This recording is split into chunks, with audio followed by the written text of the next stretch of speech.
Uh, we're going to start this all over again. Welcome to our free spirit conversation. I'm Dr. Brenda, sociologist, financial coach, founder of Gutsy Women Finances Community, where fun and finances meet. Full-time RVer traveling the country with my 3 cats. Coming at you from sunny South Padre Island in Texas. Woo. Okay, Janine, you got the live working in your group? I got it. Yes. And thank you. It's always great to hang out with you. And I love your vim and vigor and energy there. You know, it makes me just feel like saying, hi, I'm Janine McJanet.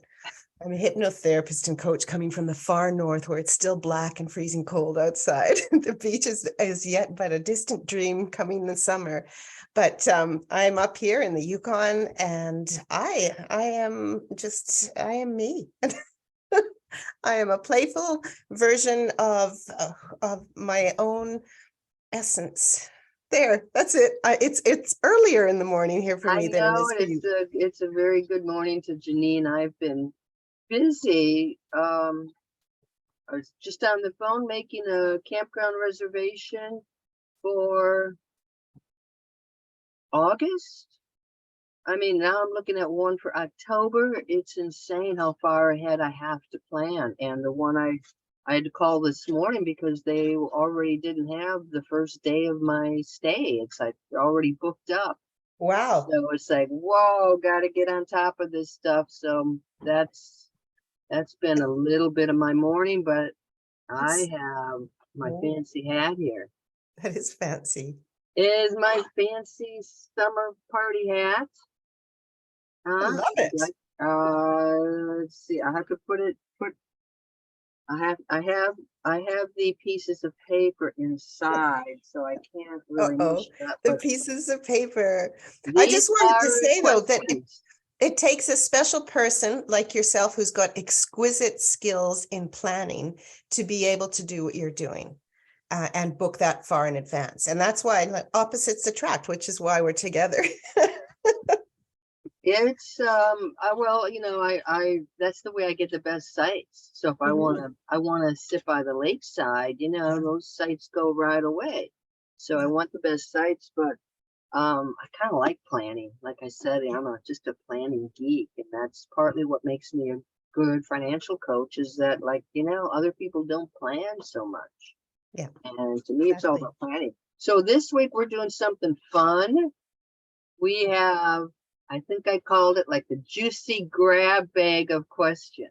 Yes, you did. Juicy grab. I was hoping Isabella would help me pick them out, but she just went to her cat food. I'm gonna have to grab them myself. Are you ready for this? Are you awake? I don't know if I'm ready, but I am. I'm always ready. Bring it on, bring it on, bring it on. Excited to see. Okay, well, we're just gonna have fun with this, right? Okay, question. Here's our question, our warm-up question. You ready? Here we go. Oh, okay. Hang on. I want to ask you one question first. Is I'm on your site and it's just a black spot, and I just wanted you to check that out just so that we can make sure we're actually coming through.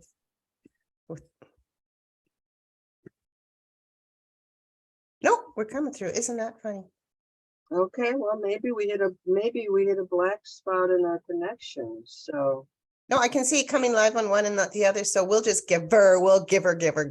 Okay, yeah, I'm okay here. So anyway, we'll anything to get out of answering the first question. Just one more thing. No, I'm kidding. Go ahead. No. Your turn next week, by the way. I know. Are you ready? I'm ready. What is the biggest single factor that led you away from corporate and into your own business? The biggest single factor that led me away from that corporate cage of complacency that I was sitting in into doing something that was important for me in my own business was my absolute, and I just said it, complacency. I was stuck in this place and I was drowning. I was drowning in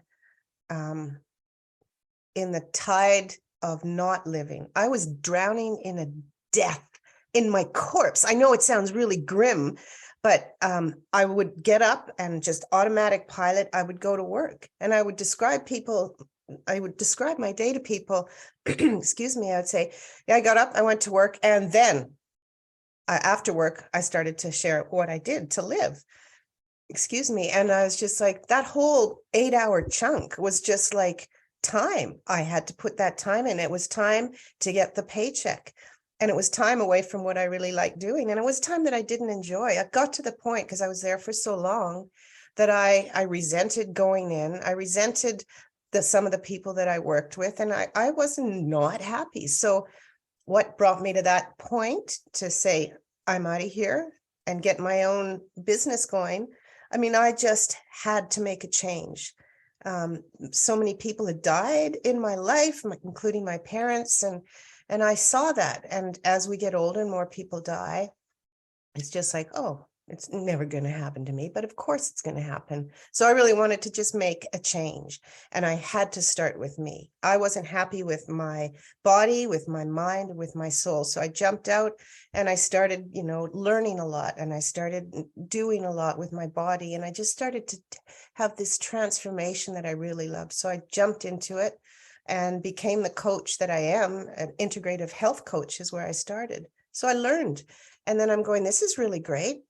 How many other people are stuck in that corporate cage?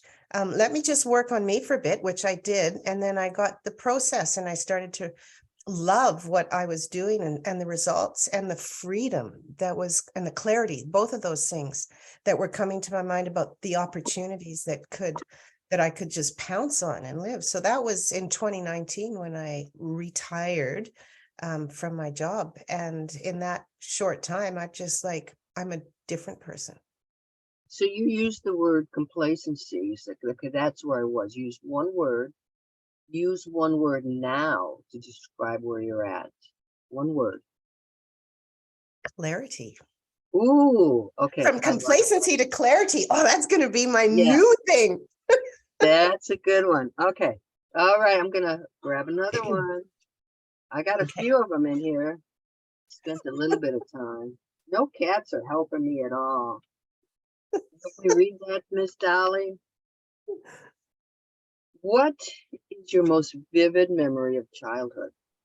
Oh, well, this could be traumatic, because I've been playing with a lot of those memories and trying to shift a lot of beliefs that are conditioned into me. But I've got a lot of vivid memories now. So I'm going to choose. What do you want? A happy one? Do you want a happy? It is up to you. It is, what your deep gut reaction of, what first came up when I said, what's your most vivid memory? And that's really good. You don't need to camouflage or massage it unless you want to. No, I don't like that. I'm done with the masks. But when you ask that, it reminds me of questions that we ask in hypnotherapy. What is your vivid, vital memory that comes to your mind right away? So when you said that, I had a flurry of activity going on in my memory bank, because I've unlocked the key to that bank, and I'm allowing memories to surge out.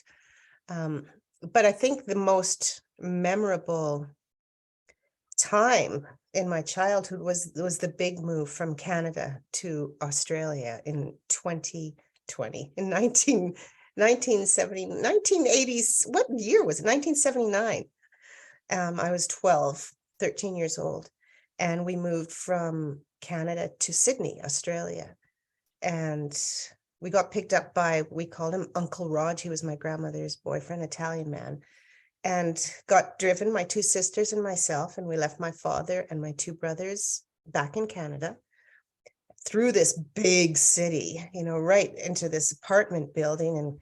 And he said, that's your new place. That's your new home. And we got into a little elevator with our bags up on the 16th floor, 2-bedroom apartment looking over Sydney Harbor. So it was pretty fantastic. It was completely different.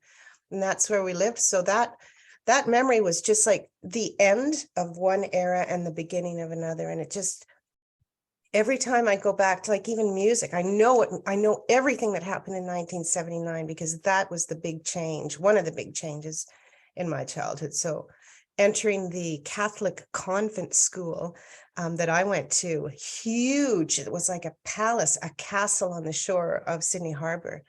That's where I got to go to school in grade 8. It was the third time, the third school, the third community that I went to grade 8 in. And just being in that school in a uniform with your hair tied back, and me having a Canadian accent and everyone else having, I was different.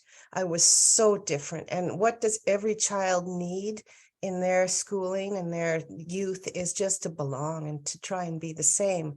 That's what makes children happy. So I was like way out in left field in so many ways and felt so rejected and unaccepted and abandoned. I mean, see, you start with a good memory and it goes downhill. Wow. So when you left, when your family, left Canada, were you in rural Canada? Were you in a big city? Was this your first time like in this mammoth metropolis? Well, we lived in Ontario in small towns, so it was pretty rural. And then one day, my mom just said, pack your bags, girls. And there's 5 of us, so 2 brothers, 2 older brothers and 2 younger sisters. She said, pack your bags, we're leaving. And so we grabbed a bag and we packed it like after school one day, and we were gone the next morning onto a bus to Winnipeg, which was a big city. And then we caught a train from Winnipeg to Vancouver, and Vancouver is a relatively big city. And that was it. My parents had separated, and there was no talk. It was just done. And then we were in Vancouver for 6 months, which was a big city, and then straight over. Okay. So did I catch this? You are the middle of 5 siblings? I am the middle child. Of 5. Of 5, yeah. So do you know I'm the middle of 5? No, middle child power. I did not know that. Wow. I have an older brother, an older sister, a younger brother, a younger sister. Well, what do they say about the middle child? Well, we're very well balanced, aren't we? But we're kind of always looking for attention. Anyway, okay, so that's really fascinating. We're going to have to explore that one on a whole nother episode. Yeah, the middle child syndrome. Yeah, I'm like, how come I didn't know that about you? Well, because we have so much to say to each other. I guess so. Okay, how you doing? How are you feeling? I'm feeling great. Okay, I'm waking up a little bit now. I didn't want to traumatize anything. Oh, this is a fun one. Oh, you're going to love this one. Now we're going to lighten it up. I'm glad I drew this one out.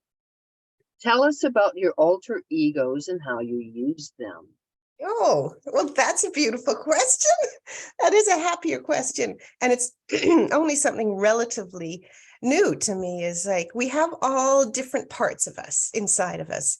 And we know that some of us grow up thinking there's just me and all these other things are just weird moods. But those weird moods are actually part of us and we have to pay attention to them. I'm getting there.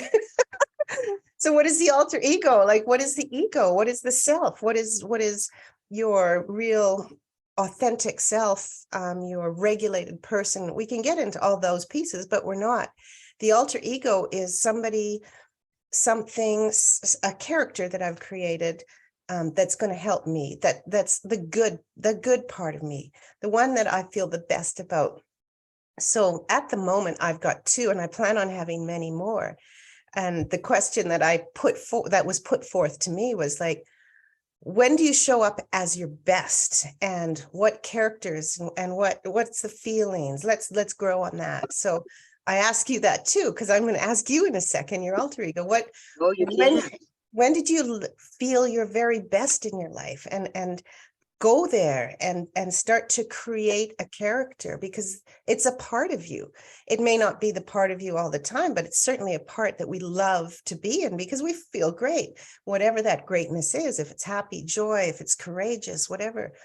And so I felt my best when I was on stage speaking and singing, telling a story, connecting with women. It was just like everything came together, and I felt powerful. I felt empowered to be completely me. And so I said, how can I sort of bottle that up and take a sip of it every now and then when I really need it, kind of when I'm in the low. And so that's what I did. I kind of created this character me, and I close my eyes now and I can see her, this sort of wild woman riding bareback horse on a beach somewhere, who's confident and sure and strong and sets boundaries easily and does things as she wants to, but is very kind, like everything that was just there. Free and wild were the two words that came to me, right? So I see her, I see me, I feel it, and I've named it. I've named her, I've named me, and that part of me, Freedom Wild. Freedom Wild, get it? I am Freedom Wild. So I call upon this part of me because I have such a clear picture. I've got clarity, right? From complacency to clarity. I call upon her when I need to, and I do that regularly. I do that when I might feel a bit, oh, maybe I shouldn't do that. And when the ego takes over and tries to protect me, and I call upon her intentionally, and she comes out, and there I go, and I do stuff that I know I can do, but sometimes you just need that push. So when I'm about to market something, when I'm about to create some writing, and I'm like, oh, maybe I shouldn't do that. What if I got what ifitis, right? I just call upon her, and I can say, come inside, come on, let's go, Freedom. And we do it. And for half an hour, we just and I kind of stop and I go, wow, that was me. Wow. And so another part might show up and go, well, that might have been a bit too much. And I'm like, nope, it's me. It's good. So Freedom Wild is the first one. And Ginny Jim Jim is the other one. And that one comes out when I've got to do my workout in the morning. Sometimes I don't want to, but I go, Ginny Jim Jim. And again, I have this strong woman showing up who's actually jogging, and it's on a beach again, right?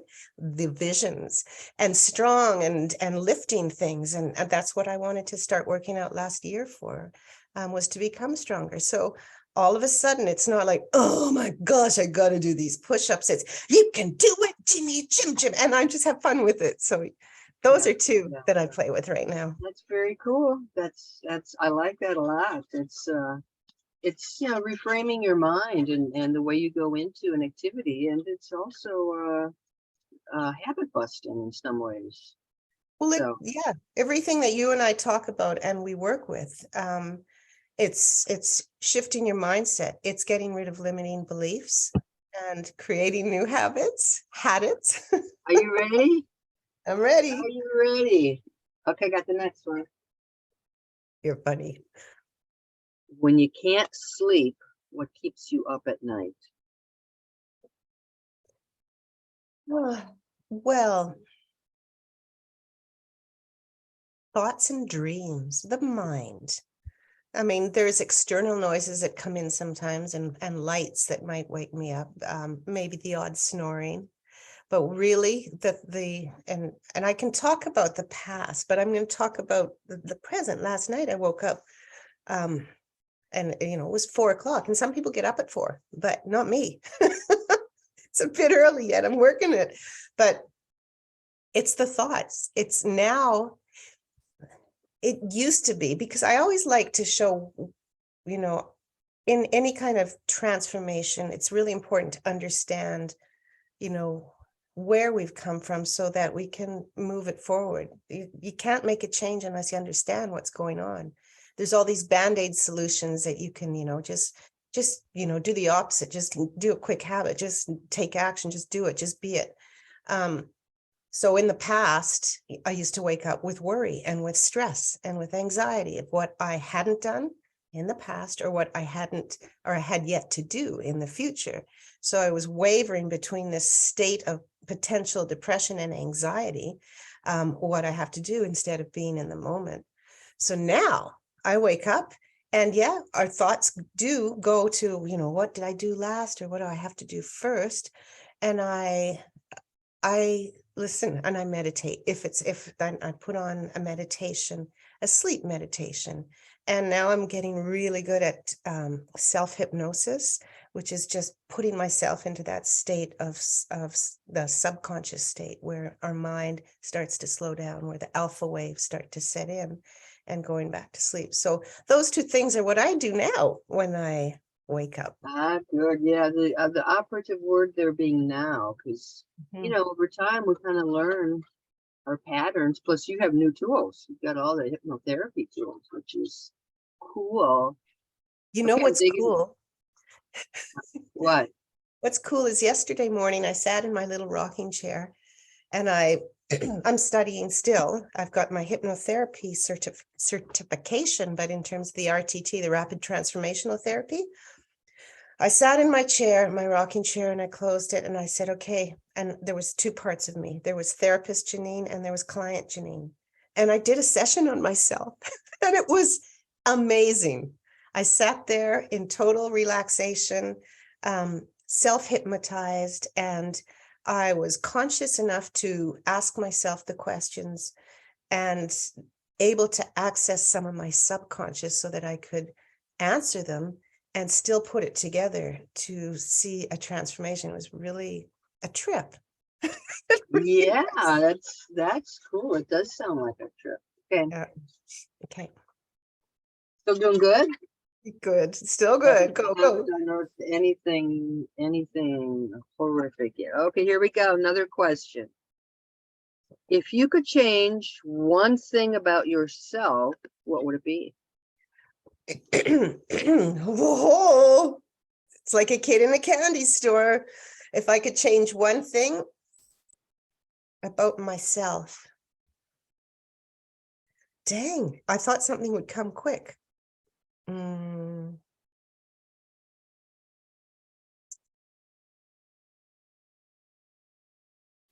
Patience with my children. That's one thing, and I'm working on it. And it goes back again. And I know some people might say, "Oh, Janine, you're living in the past," but to understand why that might even be an issue to me is because of how I was conditioned as a youth and what the tools were. And so I'm breaking through. Like, you can imagine all these, I'm in a cage, and I talked about the cage of complacency and breaking through that. Now there's these emotions that I'm looking for, and you and I both being physically sober, it's the emotional sobriety now. It's like, what are these emotions that keep on getting in my way that I might need to depend on to make me feel a certain way? So the patience piece is interesting that it came up, because that's the only time that I really don't like myself is when I lose my patience. And when I lose my patience, I may raise my voice. I may yell. I may turn around, fight.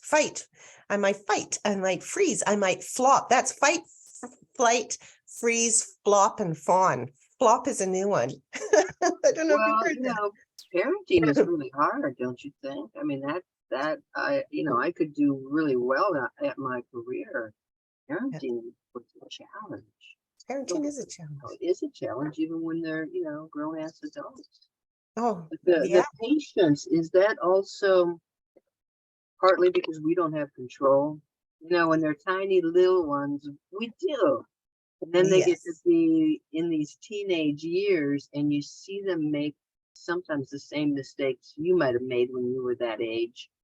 Don't have control over it. And, patience, you lose your patience. And it's like, part of it is that I can't make this different. I can't fix this for my kid. I can't, they're going to have to make the same mistakes I made, no matter how painful it is. Yeah, the most important two words in the English language is letting go. And yes, it is all about control and the desire for control. And I actually just did some brain spotting as a client last week, and it was all about control. Brain spotting is just where you can focus in different parts of your mind to do some healing work. And so, yeah, control is it. So why do I, every single time I lose my patience, I think about it, I reflect upon it, and it comes down to control, because the sooner that we give up, this is from a really cool Aussie guy. His name is Kerwin Ray. He's a kind of a motivational speaker. The sooner that we give up our desire for control is the sooner we give up our trigger for anxiety. And that is what wakes women up in the middle of their nights, is the anxiety over the loss of control over some part of their life, whether it is their physical, their financial, their home, their career, whatever it is. That's where anxiety springs from. It's like, I don't know what's going to happen. There's that certain discomfort and uncertainty, certain uncertainty about not knowing what's going on and not being able to control it the way they want to. And really the roots to that is the clarity piece. Without the clarity of what you really want, you're going to have uncertainty. Excellent. That's Dolly. She's my older cat with kidney issues, so I give her a little bit extra loving. So, all righty. I think we've got time. How about 2 more questions? One more. Did I drain you? Are you? No, I'm good. I'm good to go. Go, girl. Okay, well, let's see what this one is, and then you can decide. Tell us the story behind your beautiful smile. Oh. You know what I mean by that? What was your nickname? What was your nickname?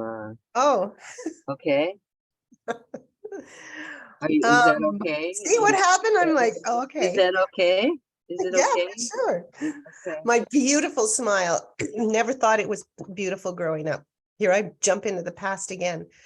But I'll get to the present, is because when we moved to Vancouver, and then over to Sydney, I got that nickname of Gumsy because every time I smile, I've got big teeth and big gums. Okay, I'm going to smile hard. See, see, lots of gum. Beautiful it's okay. Smile. And see, I still, it's a habit of mine to purposefully pull my top lip down to try to cover my gums when I smile because I know it's too big. I'm mostly over that now, and I love a big smile. You're not smiling if you're trying not to smile. You know what I'm saying?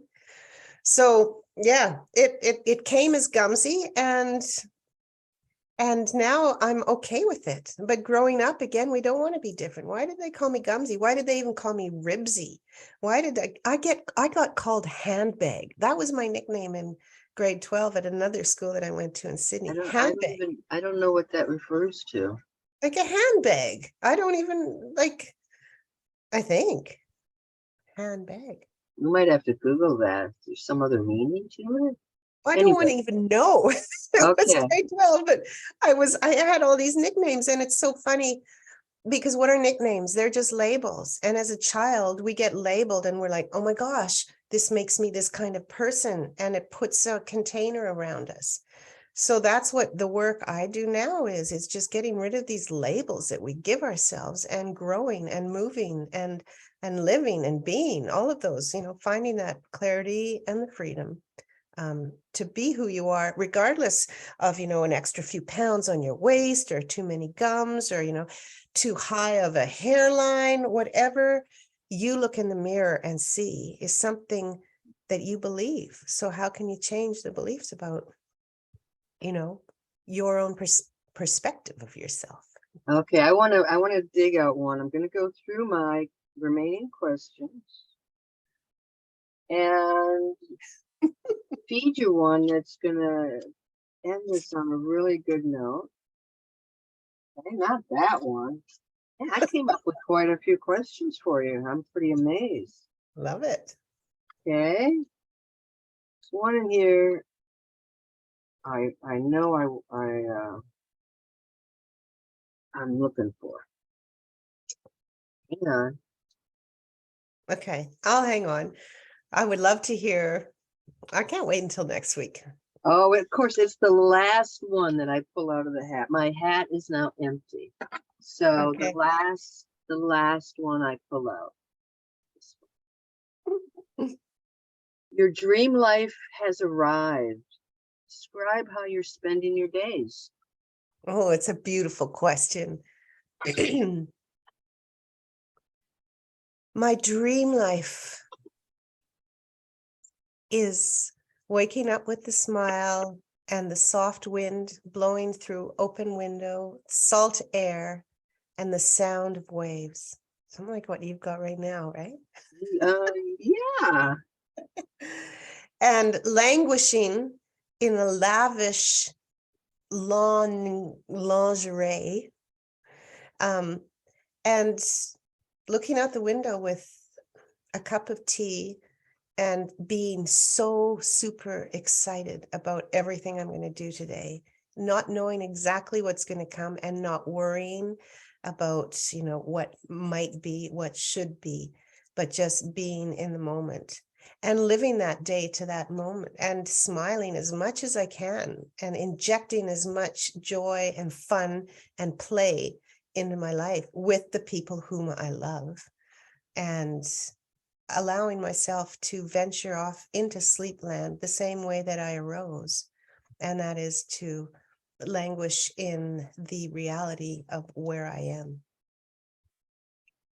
Oh, that sounds very peaceful. Absolutely great. Well, this has been very fun.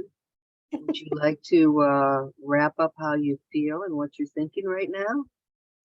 It has been fun. And I can't wait to ask you questions next week. But yeah, it's funny because I went out to dinner last night with some friends, and we started asking each other questions and listening. And, the conversation ended up, focusing on how we can listen better. And when we are speaking, how we can really speak our truth, right? So this has been a really good example of listening on your part. You've done phenomenal. And on my part, on being really aware of what I've been saying without carrying on too much and oversharing, as some people say, right? That's how relationships grow, is when you listen to learn rather than listen to catch that break to, have your words put in there. Closing down the mind and opening up the ears so that you can really grow a relationship. So listening, that's where I would put this at. Find somebody in your life and make an intention, like intention to listen and to be compassionate, to understand their story, and things are going to shift amazingly. Cool. Well, we're going to have, I'll put in the link, our contact information, our link trees. So you can contact us. What's coming up for you this next week? Anything you want to share? What's coming up for me this week is, I've opened up my soul empowerment playground, and I just popped in my people pleasing webinar, tips on how to break people pleasing. That was something that I did when I jumped out of corporate. It was the first piece that I put together. And it's a video, and it's got the whole webinar thing. It was like a lot of work to do it, and I put it out there live. So I've put the replay in there. So if you're interested in catching it, it's really good. Bring a pen and paper and sit down, take some notes. If you have any people-pleasing tendencies that you want to sort of sift out of your life and make a shift from. So that's what's going on now. What about you? Oh, yeah, so you and I both work in Mighty Networks, and it's been so much fun to go in there. You created a playground, I created a road trip. So I've got this whole road trip theme for Gutsy Women Finances. Like I said, it's where fun and finances meet. So I'm determined to have more fun with my finances. I mean, just, geeking out over spreadsheets or whatever it is. But, letting people know that it doesn't have to be all this serious. And it's about getting your dream life. How can that be boring? You want a dream life, get the money for it. So I have, I think it's the 18th. It's always on a Wednesday. I like breaking up hump day Wednesdays with a little workshop or video or something. So I am going to show you what is inside Gutsy Women Finances. There's a free version. Then there's the Wealth Builders program where we go on an excursion every month. So that's kind of cool. And then there's my academy. So working on that, also playing around with my retreats. My first one is in April in San Diego. So, hey, if you're out there and you're in San Diego, connect with me, because you might be interested in the retreat. I'd love to know. I'd love to spread the word out in that area. So Lots of stuff happening here. Lots of Who's the stuff. retreat for? The retreat it's going to be a smaller retreat, 10 women, 10 preferably early to mid-career women. It's a financial freedom retreat. And I've got really cool stuff going on for it. So we're going to focus on that clarity. You know, what is it, the dream life? What does it look like? What are the roadblocks? Oftentimes these are our mental thoughts. And then the finances. You know, here's how we're going to get there. I am sketching. I'm just sketching out. So I've got, you know, the income is this the road? Here's the I mean, I'm sketching all this really fun. You're playing. I am playing with it, and I want these. I'm going to make these retreats Fun. People are going to be like, you know what? I learned. I've got my road plan to wealth, to financial freedom. I've been able to figure out the big pieces. I know what my dream life is looking like. I'm going to move forward. I'm going to kick ass on this Good. dream life stuff. I always say you're the financial coach. Yeah, I haven't heard that. The financial. You can use it. Trademark yeah, it. okay. I'll have to trademark it on. Yeah. All right. Thank you so much. And Okay. next week we're flipping the switch here, which is what I'm all about. So we'll be asking questions. And if anyone has questions for Dr. Brenda on anything, let me know. Okay, cool. All right. I'm gonna close down the recording and close down live. Thank you all for joining us here. And we'll see you next week. Bye-bye. Bye.